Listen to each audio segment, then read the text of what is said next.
hodnicima Kliničkog bolničkog centra Zagreb gotovo 20 godina odzvanjaju njegovi koraci. Kolege, roditelji i mali pacijenti smatraju ga srcem pedijatrijske kardiologije. Mi smo obični, da tako kažem, ljudi koji rade svoj posao kao i svaki drugi.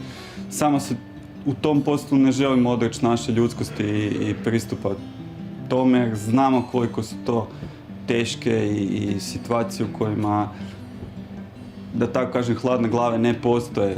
Njegov dan nema radno vrijeme. Nakon brojnih pregleda, Hrvoje svoje slobodno vrijeme opet daruje drugima. Volontira u udruzi Veliko srce, Malom srcu. Samo nekoliko vrata od svoje ordinacije.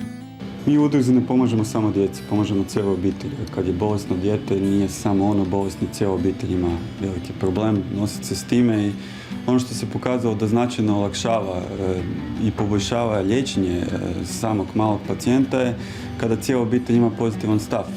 Udruga djeci i njihovim roditeljima pruža psihološku pomoć. Pomaže u prikupljanju novca za pomagala i lijekove.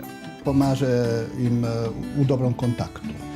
Naravno, mi ne možemo direktno materijalno pomagati roditeljima, i to potrebno, sva su djeca uglavnom osigurana, ali taj kontakt roditelja koji ima bolesno dijete već i zna kako se treba s njim ponašati.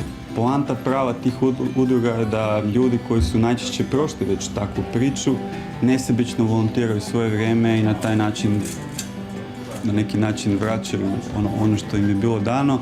Iako zahvaljujući njemu velik broj dječjih srca i dalje kuca, uvijek ga progoni ista misao.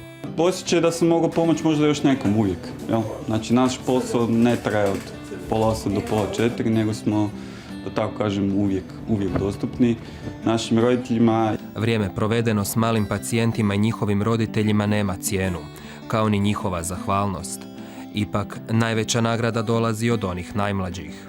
Sigurno da kad vidite dijete koje bi bez medicine, nažalost, ne bi trčalo hodnikom, vidite ih da su na nekom druženju 100-tinjak njih i koji se po ničemu gotovo ne razlikuju od drugih djece, sigurno to nenadoknadiva naknada. Liječnicima koji sudjeluju u radu udruge, osim velikog srca, zajednička je i skromnost. Ja sam samo jedan mali kotačić velikog tima koji je nužan da bi mogao zbrinuti to dijete.